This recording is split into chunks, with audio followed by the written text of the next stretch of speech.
Muy buenas tardes y bienvenidos a la Escuela de Oración que sábado tras sábado nuestro señor arzobispo desde la Capilla de Oración Perpetua nos dirige a toda la archidiócesis y también a todos los que a través de redes sociales os unís a esta Escuela de Oración a través de todo el mundo, a lo largo de todo el mundo. Gracias por todos los que nos seguís y por todos los que estáis inscritos en este testimonio oración que nuestro señor arzobispo nos dirige todos los sábados. Hoy don Francisco nos va a mostrar los problemas de la oración. Concretamente nos vamos a centrar en los números 2779 al 2731.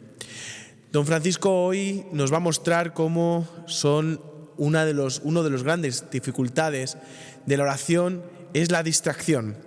Don Francisco nos mostrará que para huir de la distracción no hay que caer en el combate contra la misma, pues es caer, como nos dice el Catecismo de la Iglesia Católica, en la propia trampa. Don Francisco nos recordará que solo basta con volver la mirada a Cristo. También nuestro señor arzobispo terminará hablando de la sequedad en la oración. Es el momento en el que la fe es más pura y donde debemos perseverar en estar simplemente delante del Señor. Es un momento en el que el corazón crece y la fe también. Escuchemos atentamente la catequesis de hoy de nuestro señor arzobispo.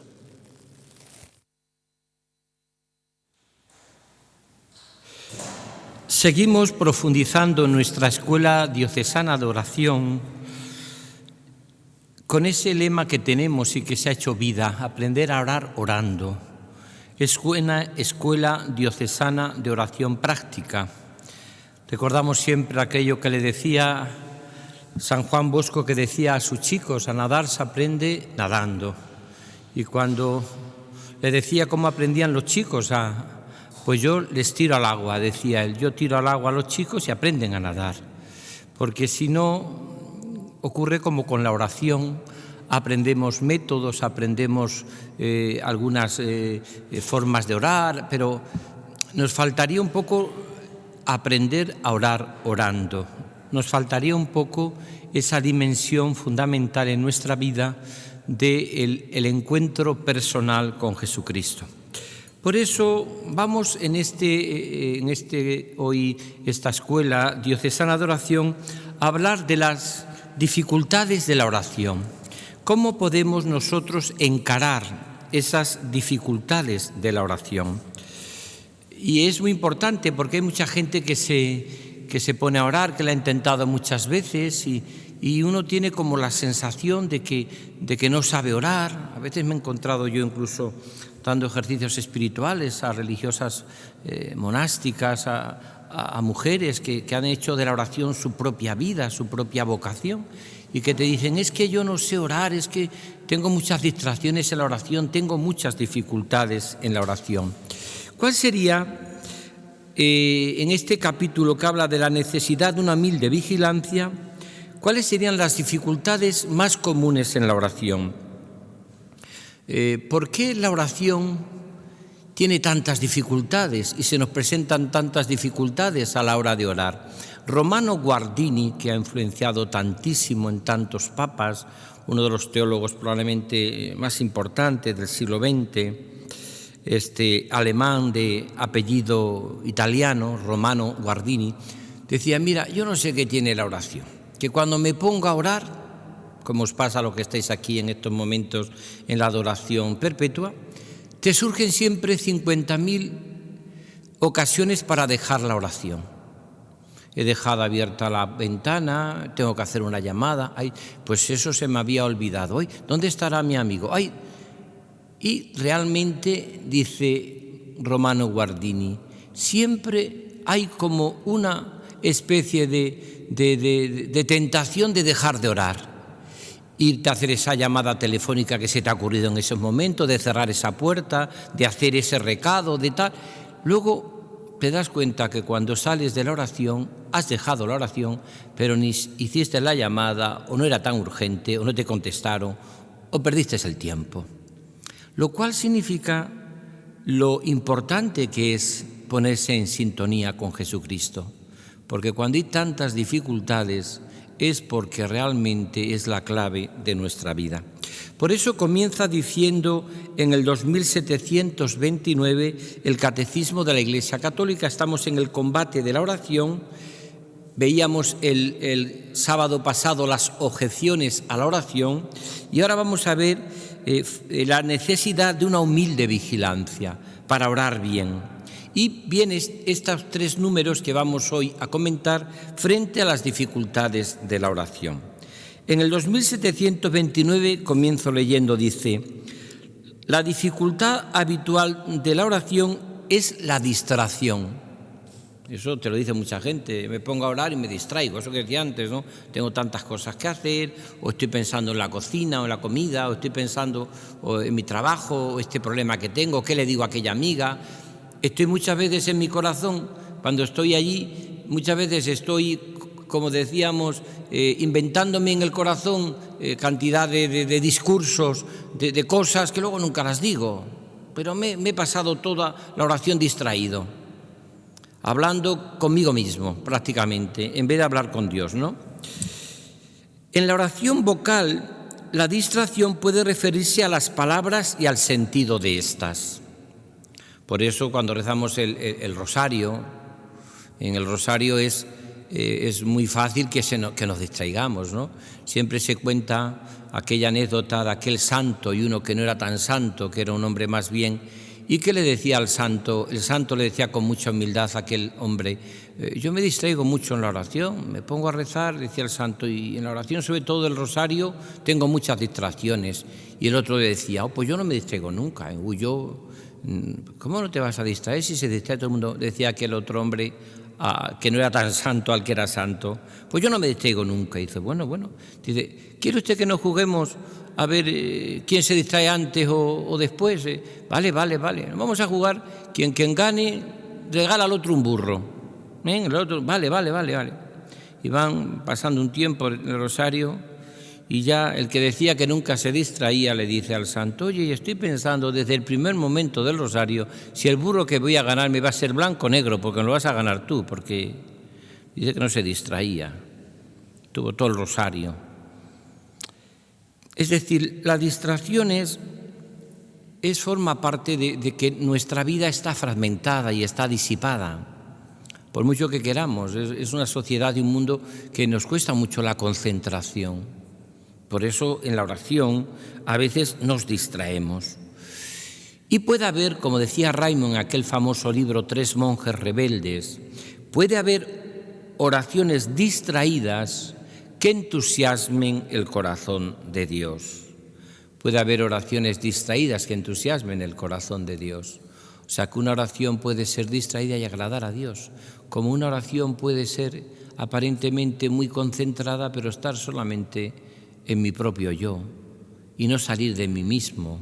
Y entonces, pues que aunque parezca que es mejor la oración, pero el contenido de la oración está vacío, porque no hay amor. No olvidéis nunca que los místicos cristianos definen siempre la oración: orar es amar. No creo yo, decía San Juan de la Cruz y Santa Teresa, que esté la cosa en pensar mucho, sino en amar mucho. La oración es trato de amistad con quien sabemos que nos ama. La distracción, de un modo más profundo, puede referirse a aquel al que oramos, tanto en la oración vocal, litúrgica o personal, como en la meditación y en la oración contemplativa. Salir a la caza de las distracciones es caer en sus redes. Precioso lo que dice el Catecismo de la Iglesia Católica en este magisterio. Digo precioso porque se nota que lo han escrito hombres de experiencia. ¿Por qué? Porque si estoy toda mi vida preocupado porque me distraigo en la oración, la distracción consigue su objetivo, que es que me distraiga. Es decir, que esté preocupado por eso. Por eso no hay que preocuparse. Las distracciones es como un niño cuando entra en una conversación de mayores. Imaginaros un niño de 3 años que entra aquí, o 2 añitos pequeño, no tiene todavía uso de razón y está aquí. Eso sería la distracción. Entonces el niño lo que quiere encontrar es atención. Si no le hacemos ni caso a ese niño pequeño, después de dar 2 o 3 vueltas, se va, porque no ha encontrado acogida. Si encuentra acogida, tenemos niño para rato, claro, porque el niño lo que quiere buscar es acogida. Y eso ocurre en la oración. Si en la oración no le damos ninguna importancia a la distracción, se acaba yendo, aburrida. Ahora, si encuentra atención, ¿por qué me distraeré? ¿Por qué no? ¿Y por qué estoy distraída? Pues entonces ha conseguido lo que pretendía, que es que pierdas de vista la mirada al Señor, a aquel quien sabemos que nos ama. Por eso es importante. Es verdad que la oración hay mucha gente que tiene a veces esa capacidad de que lo que le preocupa hace oración también, a veces puede ser.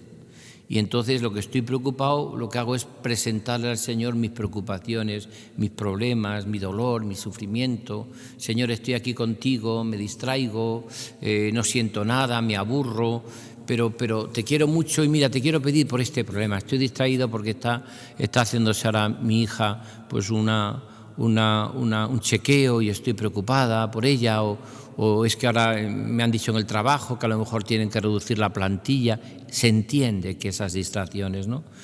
Y a veces nos gustaría a nosotros que la oración fuese, como decía Santa Teresa de Jesús, como cuando tú entras en un monasterio, que a la entrada hubiese una especie como de perchero, donde dejas afuera las distracciones, te metes en la oración y cuando termina la oración vuelves a recoger otra vez la vida. Pero es que eso no es real.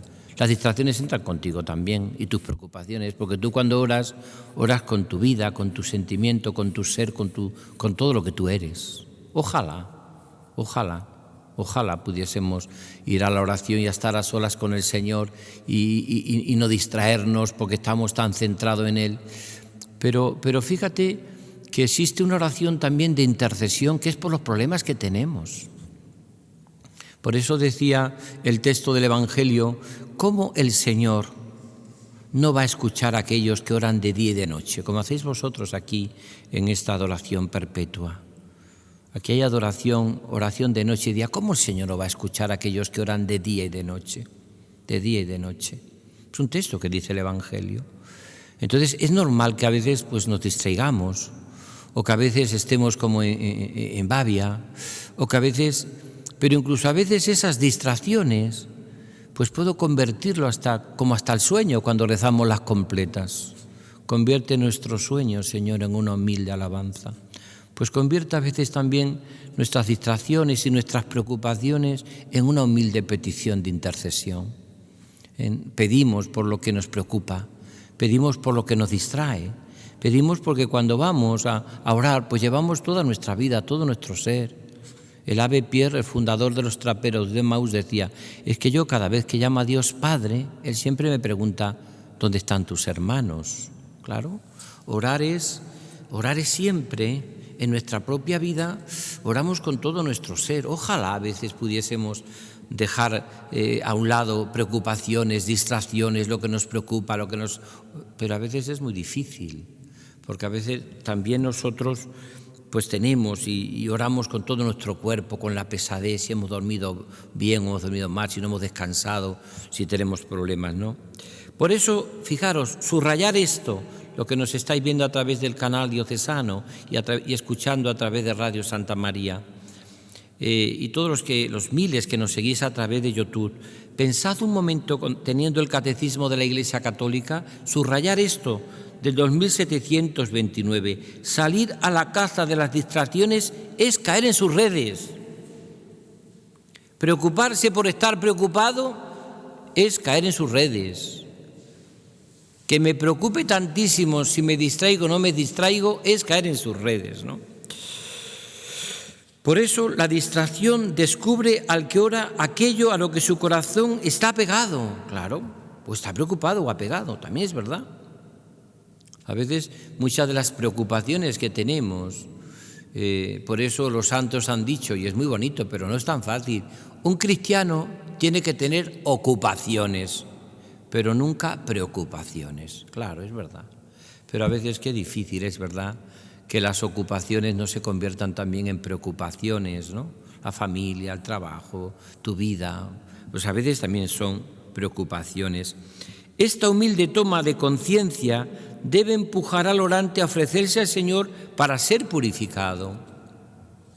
A ser purificado. ¿Por qué a veces me distraigo tanto? Porque a lo mejor también tengo una vida muy disoluta. tengo una vida muy fragmentada, tengo una vida muy rota, y entonces cuando llego a la oración pues me salen todas las agujetas. Es lo que siempre se ha dicho. Si yo, al terminar el día, por ejemplo, ese momento tan bonito de la noche, pues yo me recojo, me rezo mis completas, hago un ratito de oración, leo a lo mejor el Evangelio, estoy haciendo el examen de conciencia que recomienda la oración de las completas, o sencillamente estoy un rato rezando al Señor. Pues es normal que yo, cuando amanezca por la mañana, tendré esos pensamientos que ha dejado el paso de Dios por mi vida en una oración tranquila. Pero claro, si yo termino todas las noches viendo películas y viendo tal, y con tiros y con cosas y tal, pues lo que me saldrá por la mañana será todo eso. Por eso digo que a veces las distracciones forman parte de una vida distraída. Ahora, se vencen cuando poco a poco el Señor va siendo el centro de mi vida y de mi corazón, ¿no? Va siendo el centro de mi vida y de mi corazón. El combate se decide cuando se elige a quien se debe servir, claro. Señor, yo vengo buscando, cuando vengo a orar, vengo buscándote a ti. No busco los consuelos de Dios, sino al Dios de los consuelos. Y entonces pues estoy con Él. Y por eso es muy importante que en una vida espiritual habitualmente haya de vez en cuando un retiro, unos ejercicios espirituales, ahora que vamos a empezar la Cuaresma. ¿Por qué? Porque si yo no cuido la oración, lo que no se cuida es que no se ama. Quien me dice a mí que no tiene tiempo para Dios, pues es que Dios no es nadie. Porque para lo que queremos sí que tenemos tiempo. Para lo que llevamos en el corazón sí que tenemos tiempo. ¿Cómo puedes decir que no tienes tiempo para Dios? Pues entonces te di que Dios está muerto en tu corazón. Es como el que dice que no tiene tiempo para su familia, o para cuidar a su mujer, o a su marido, o a sus hijos, o su parroquia, o sus catequistas. Pues lo que tú no cuidas es que no lo amas. Está tan claro como la vida misma, ¿no? En el 2730 dice así: mirado positivamente, el combate contra el yo posesivo y dominador consiste en la vigilancia. Qué bonito es esto. Mirad, ¿os acordáis que comenzábamos estas catequesis hablando del combate de la oración diciendo, al principio en la vida de oración, la oración es un combate, es una lucha, un combate. ¿Por qué? Porque tienes que luchar. Después, cuando pasa el tiempo y ese combate va dando lugar a la paz de quien ha encontrado al amor de los amores, la oración se convierte en permaneced en mi amor. Eso que decís muchos de vosotros cuando oráis, pues no es que sienta mucho y quizás me pueda hasta distraer, pero qué bien se está contigo, Señor. Lo que decía Santa Isabel de la Trinidad cuando se estaba muriendo al final de su vida: Señor, con lo que tú y yo nos hemos querido, ¿verdad? Que en definitiva eso es lo que es la oración, Señor, con lo que tú y yo nos hemos querido. Porque la oración en el fondo siempre es trato de amistad con quien sabemos que nos ama, ¿no? Por eso es precioso lo que dice, ¿no? Tenemos que estar muy vigilantes. Es verdad que a veces lo que nos distrae mucho puede ser, como dice el catecismo, que sea lo que se llama, y vamos a luchar a la que empieza la Cuaresma, con esos apegos afectivos, ¿no? Fijaros que en toda la Cuaresma, cuando empecemos, dice preciosamente uno de los prefacios, para que lleguemos a la Pascua, tiempo de resurrección, libres de todo afecto desordenado, de todo apego. Por eso hay que tener mucha vigilancia. ¿Qué son los afectos desordenados? Los que no son ordenados, claro. ¿Cuáles son los que son ordenados? Los que están ordenados a Dios y al amor, y a la entrega y a la vida, esos son buenos. ¿Y los desordenados? Pues los que están desordenados porque están en mi propio egoísmo, están desordenados. ¿Soy yo el centro o es el pecado? Esos afectos son desordenados. Por eso lo que dice el Catecismo de la Iglesia Católica es precioso. Se requiere para la vida espiritual como para la vida de oración una purificación. ¿Y cómo se purifica? Pues con vigilancia. Al principio de la vida de oración hay que tener muy claro que hay un combate, a lucha. Combate contra el demonio, el mundo y la carne. Después ese combate va cediendo. Pues pasa como en las familias, en los amores, va madurando el amor. Y entonces el amor se va haciendo como mucho más sereno, ¿no? Mucho más sereno. Dice, cuando Jesús insiste en la vigilancia, es siempre en relación a Él, a su venida, al último día y al hoy. ¿Ves? Es decir, eso es lo que quiere, que estemos vigilantes. Porque a veces las distracciones son el reguero que nos dicen dónde tengo puesto mi corazón. Si todo mi interés es el dinero, pues me encontraré muchas veces contando el dinero que tengo, me distraeré. Si todo lo que yo quiero es que todo el mundo me quiera, pues me encontraré muchas veces que estoy pensando por qué no me quiere la gente y sintiéndome lástima y dándome... Es así, o sea, decir que... Pero si yo centro mi vida en Jesucristo, por Él, con Él y en Él, mi vida es otra cosa. Y entonces la experiencia que uno tiene de todo esto es precisamente esto tan hermoso, ¿no? El esposo viene en mitad de la noche. Esto es bellísimo. Estos días que acabo yo de dar ejercicios espirituales a los sacerdotes en Talavera de la Reina, en el centro de espiritualidad que tenemos allí del Prado, le decía yo cuando terminaba la noche y cantábamos la salve a la Virgen, en todos los monasterios de Oriente y Occidente, en la noche se comenzaba lo que se llamaba el silencio mayor. ¿Y qué era el silencio mayor? ¿Qué era el silencio mayor? Después de cantar nuevamente un canto a la Virgen, la Salve Regina, pues significaba que el esposo vendría en la noche. Y como el esposo vendría en la noche, hay que estar preparados. Y se preparaba uno con el silencio, que viene el esposo, salid a recibirlo. Esa es la idea. El esposo no venía infraganti. Jesucristo no va a venir a cogerte infraganti, no va a venir en el peor momento, por favor. Pensemos, aquí tenemos una imagen de un Dios tan mezquino, como hacemos a veces a Dios tan mezquino, que parece que lo que está deseando es pegarme con... Que no vendrá precisamente a saciar nuestra fidelidad, a llenar nuestro corazón de esperanza. Eso significa. Pero lo que quiero decir con esto es que, como dice preciosamente el Catecismo, Él viene en la noche, pero viene en la noche a calmar toda nuestra esperanza. Es la luz que no debe apagarse, es la de la fe. Dice de ti mi corazón, buscad tu rostro, Salmo 27. El salmista que se levantaba en la noche a media mañana, al amanecer, por ti madrugo, Señor. Y en la noche te busco, Señor. O desde la oscuridad, desde lo hondo, a ti grito, Señor. Señor, escucha mi voz. Estén tus oídos atentos a la voz de mi súplica. Por eso es importante la vigilancia. La vigilancia, que no es la tortura. Muchos cristianos que confunden estar vigilante con estar como torturados. No es tortura. El Señor no nos viene a coger infraganti. Él viene, Él actúa siempre como padre, como hermano, como esposo, como amigo. Él viene siempre a colmar nuestras esperanzas. Porque sabe que a pesar de nuestros pecados y de nuestra miseria queremos serle fiel. Una persona que ora, una persona que le busca. Y podemos decir una y otra vez, Señor, tu rostro buscaré, Señor. No me escondas tu rostro. Y termina con el 2731. Es una maravilla el Catecismo de la Iglesia Católica a la hora de presentar en el magisterio de la Iglesia la oración. Está hecho con una profundidad. Yo sé muchos de los que intervinieron, los que colaboraron cuando el Papa Juan Pablo II se los incorporó, pero y son hombres de Dios y de experiencia profunda, porque se ve que está escrito y por supuesto el Espíritu Santo está aquí, claro, pero está escrito con una profundidad que quizás nunca se había profundizado en toda la historia de la Iglesia, tanto en la oración cristiana como hace el Catecismo, esta cuarta parte que nosotros estamos sábado desgranando. Dice así: otra dificultad, especialmente para los que quieren sinceramente orar, es la sequedad. Precioso. Estoy seco, como una teja. Me pongo delante del Señor, no siento nada. ¿Qué sequedad? Me recuerda siempre el salmo también que rezamos en los laudes del primer domingo. Mi alma está reseca, como tierra reseca, agostada y sin agua. Oh Dios, tú eres mi Dios, por ti madrugo.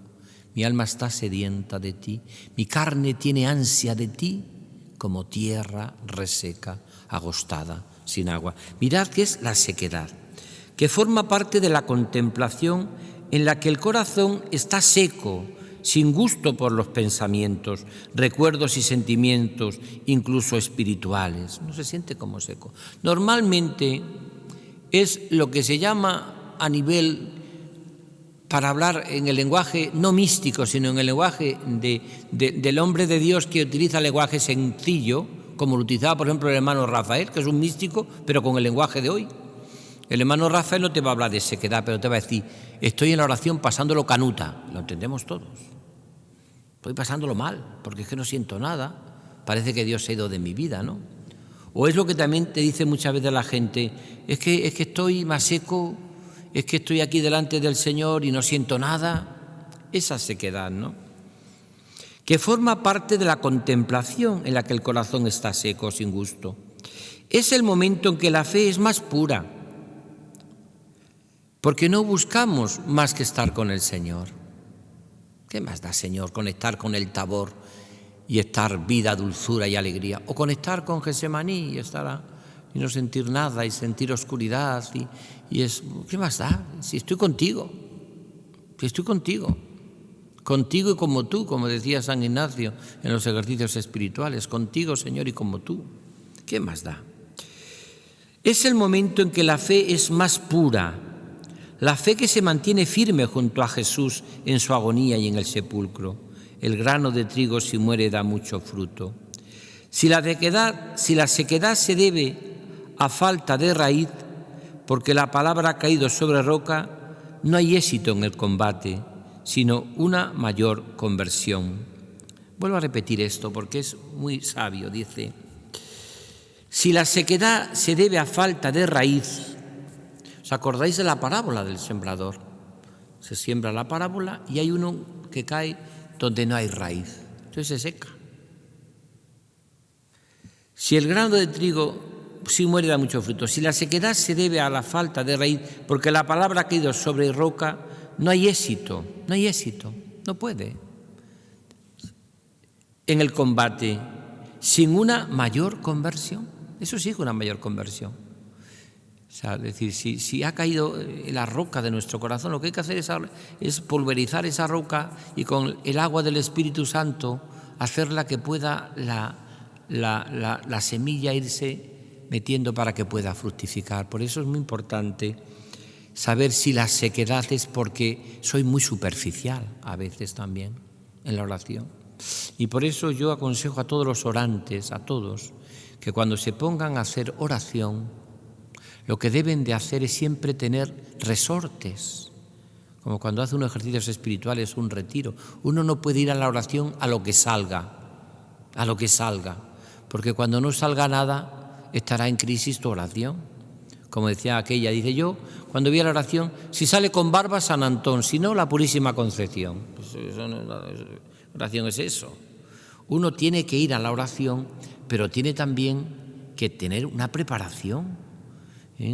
Es que estoy seco porque no soy capaz de ni pensar, ni descubrir, ni hacer oración. Claro, pero es que no has preparado tu oración. Santa Teresa estuvo, no sé si 17 años en que oraba y tenía siempre un libro espiritual a su lado. Porque a veces la oración se hace dura, y entonces recurro a un versículo, recurro a una ejaculatoria y recurro a estar un ratito con el Señor. San Ignacio de Loyola, después de terminar las meditaciones, dice, y ahora se reza un Pater Noster y un Ave María. Y tenemos que tener recursos en la oración, no se puede dejar a lo que. Cuando la oración se deja a la improvisación, la oración es improvisada y tu vida es improvisada. Claro, tenemos que tener también recursos para poder orar, ¿no? El orante, pues como hay recursos también, pero eso pasa también como en las conversaciones con los amigos. Es verdad que la característica de un buen amigo es que no me importa la conversación, sino estar con él. Y de hecho la experiencia que tenemos con los buenos amigos es que aunque hablemos siempre de lo mismo no nos aburrimos. ¿Por qué? Porque lo importante es la amistad, es estar juntos. Y eso ocurre también en la vida espiritual. No busco los consuelos de Dios, sino al Dios de los consuelos. Pero es importante que cuando yo vaya a la oración, procure siempre tener recursos, resortes. Si voy a hacer una hora, pues que no vaya a la oración a lo que salga. Incluso aunque lleve muchos años rezando, conviene también tener algunas, como algunas jaculatorias, algunas. A mí me gusta mucho, por ejemplo, aprenderme de memoria algunas frases del Evangelio que me hacen mucho bien. Por ejemplo, tú, Señor, lo sabes todo, tú sabes que te quiero, que le dijo Pedro a Jesús. O lo que le dijo el ciego, Señor, que vea, Señor, que vea, Señor, que vea. O lo que le dijeron allí en casa de Betania las hermanas de Lázaro, Marta y María, Señor, quien amas está enfermo. Fijaros qué oración más bonita cuando tengas una persona que está enferma o que está pasándolo mal o que tiene sufrimiento, que vamos a hacer una operación complicada y difícil. Señor, quien amas está enfermo. Señor, quien amas está enfermo. Lo decía por él, pero también por su hermano Lázaro. Señor, quien amas está enfermo. Pues esto es un poco lo que sería en este día, lo que tendríamos antes de pasar al testimonio que vamos a tener. La clave de nuestra oración es estarse amando al amado, trato de amistad. Por eso decía yo que cuidéis mucho esos resortes para la amistad.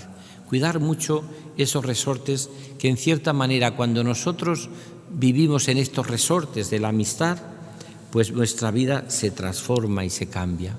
Y la amistad está hecho de muchísimas cosas.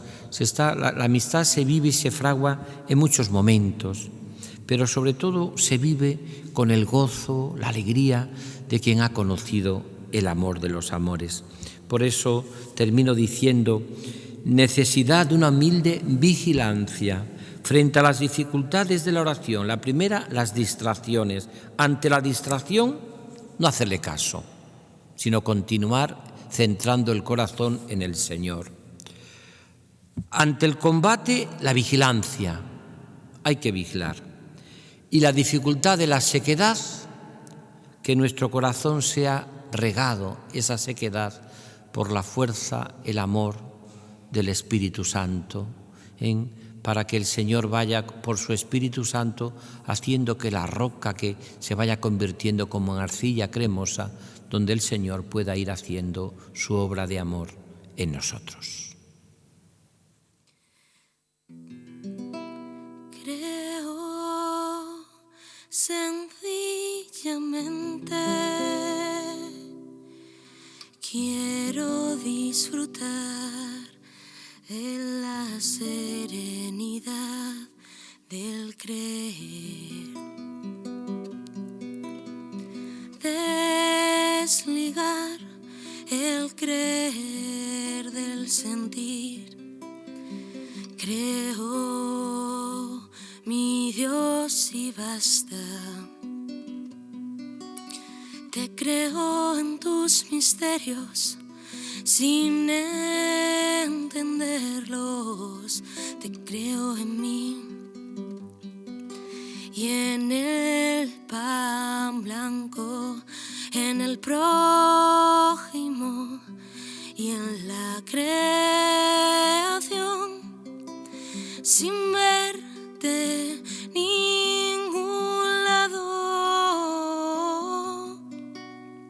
Creo, Señor, sencillamente, porque creer es confiar, y como me gusta creerte sintiendo dudas, sintiendo dudas, sintiendo dudas.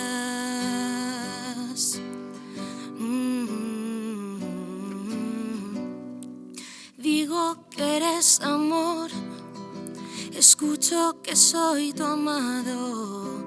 Lo siento y qué más da, te quiero y eso basta. Amo, Señor, sencillamente, porque amar es entregarse, y como me gusta amarte estando frío, estando frío, estando frío.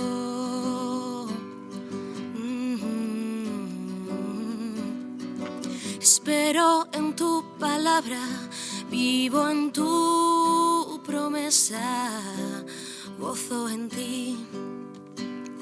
Lo que aún me falta, espero, Señor, sencillamente,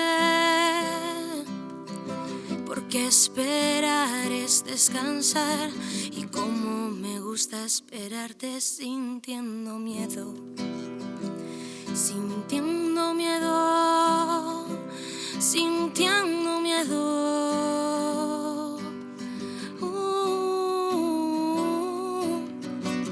Creo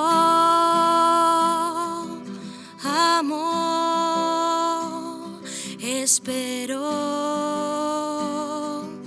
Cómo me gusta seguirte sintiendo dudas, estando frío, sintiendo miedo. Cómo me gusta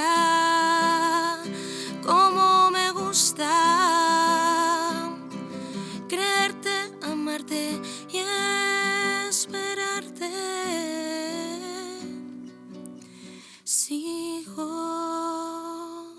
sencillamente.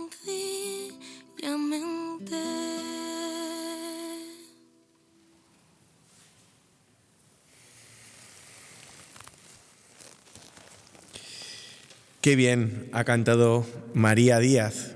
Antes de empezar esta retransmisión, pues decíamos, ¿no?, que es una voz que emociona. Viene de la parroquia de Fuensalida y estudia magisterio. Hoy vamos a escuchar el testimonio de Alonso Tapia Gil. Es de la parroquia de San Juan de la Cruz de Toledo. Es hijo de Justo y María de los Ángeles. Es el hermano mayor de Irene. Se encuentra terminando la carrera de Ingeniería de la Electrónica en la Universidad de Castilla-La Mancha. Ser estudiante de esta universidad le hace ser colaborador de la pastoral universitaria, intentando evangelizar el mundo de los ingenieros. Alonso nació un 2 de octubre de 1999. A las personas que nacemos el 2 de octubre quedamos marcadas, pues nuestros corazones se parecen a los ángeles que se celebran ese día, los ángeles custodios. Y así es el corazón de Alonso, un corazón callado, pero vigilante y guardián de los demás. Pero por eso, con sus amigos, Alonso ha intentado crear un grupo de jóvenes para ayudarse mutuamente en el camino de la santidad. Alonso es un gran amante de los deportes, pero una de sus últimas pasiones es la escalada, que le está ayudando a comprender la vida espiritual. Y es que la vida espiritual es escalar con dificultad para llegar a la cima, siempre con la cuerda auxiliar de la gracia.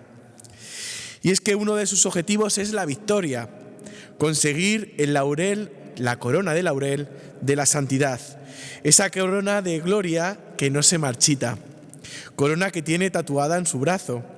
Escuchemos con atención a Alonso, un joven tímido al que merece la pena conocer porque es un gran corazón.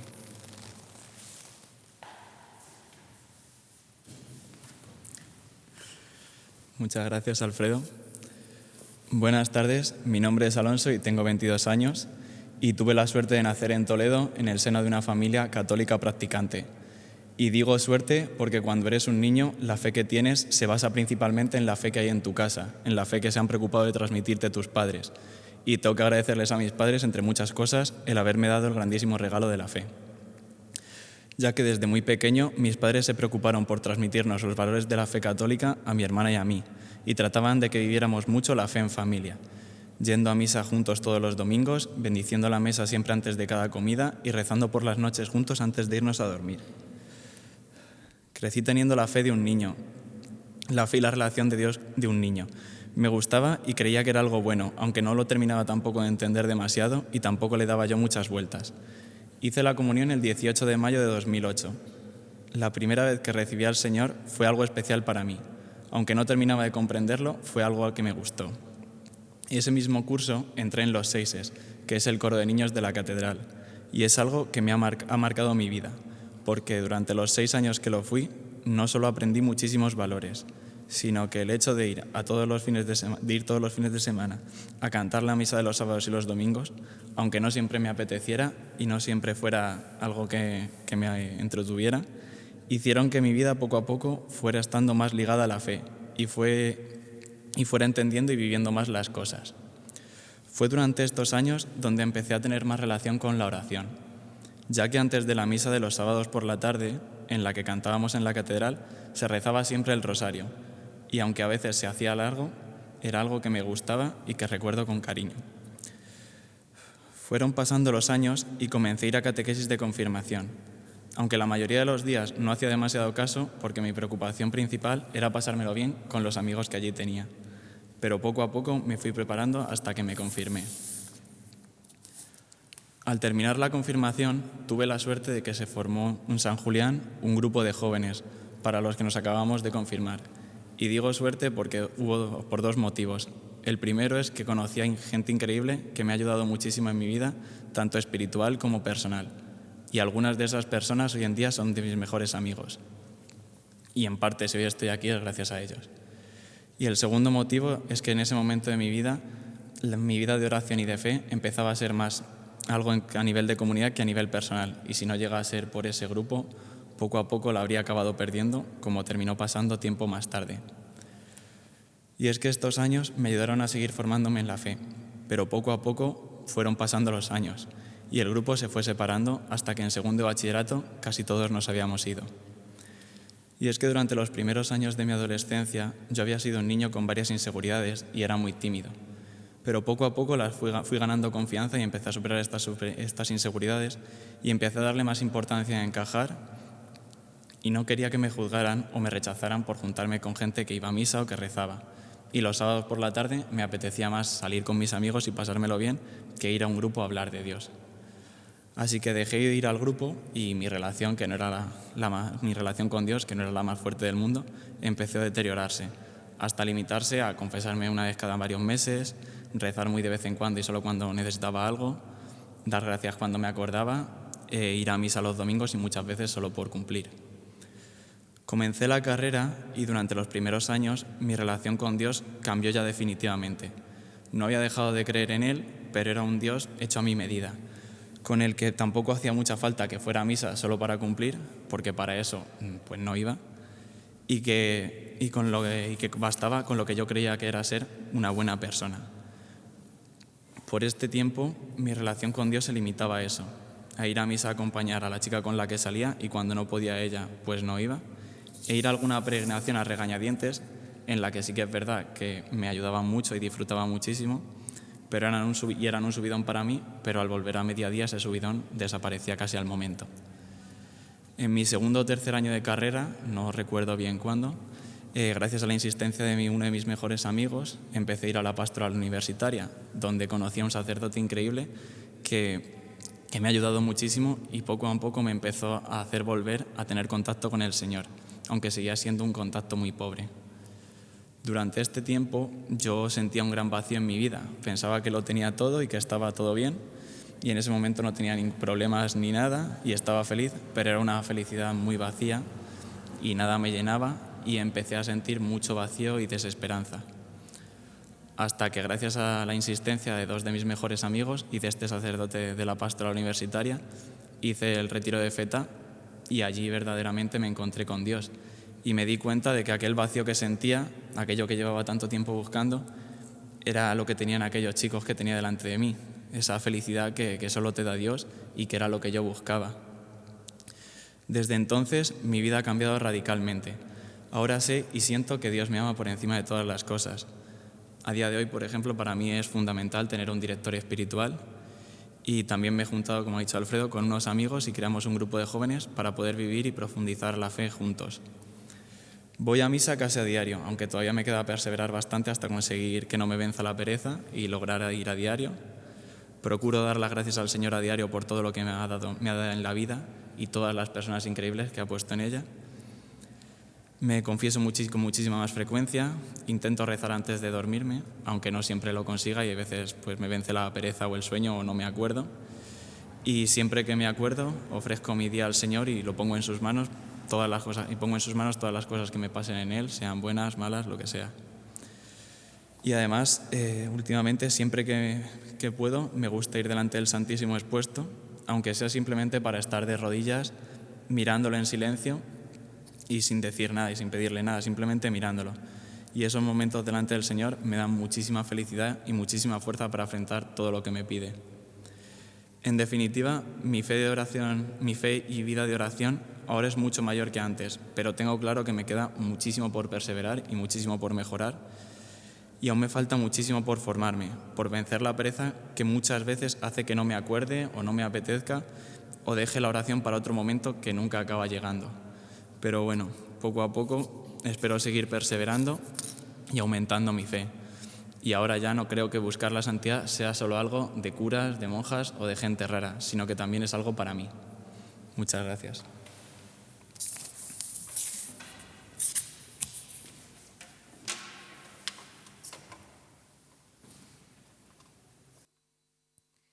¿Qué hubiese pasado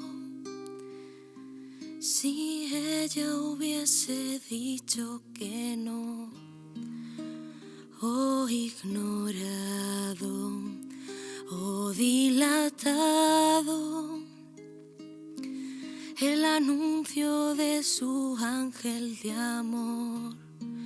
En cambio creyó en tu palabra y se hizo tu esclava en un acto perfecto y de fe. Y hoy quiero ser como ella y amarte aunque duela las espinas y el camino de la cruz. Dame la fe, Señor, la fe de María, para decirte que sí, un sí sin medidas. Dame la fe, Señor, Señor, la fe de María, para renunciarme a mí y entregarte mi vida.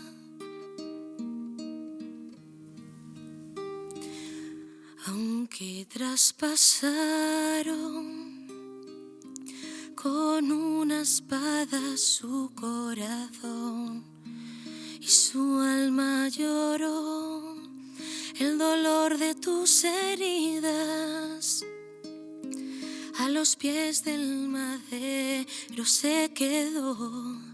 Y hoy ella es reina y señora, y tú nos incorporas a tu eterna familia de amor.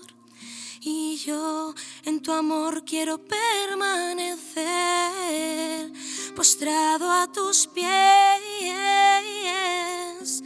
Es lo único que un día llevaré. Dame la fe, Señor, la fe de María, para decirte que sí, oh sí, un sí sin medidas. Dame la fe, Señor, Señor, la fe de María, para renunciarme a mí y entregarte mi vida.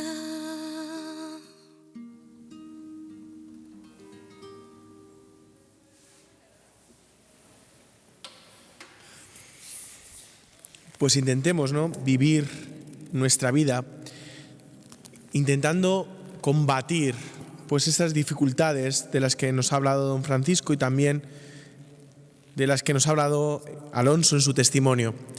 Qué importante es este combate espiritual en el que poco a poco el Señor va conquistando nuestro corazón en la oración. Nos vemos la semana que viene profundizando en esta enseñanza del Catecismo de la Iglesia Católica que nuestro Señor Arzobispo va desgranando día a día con nosotros.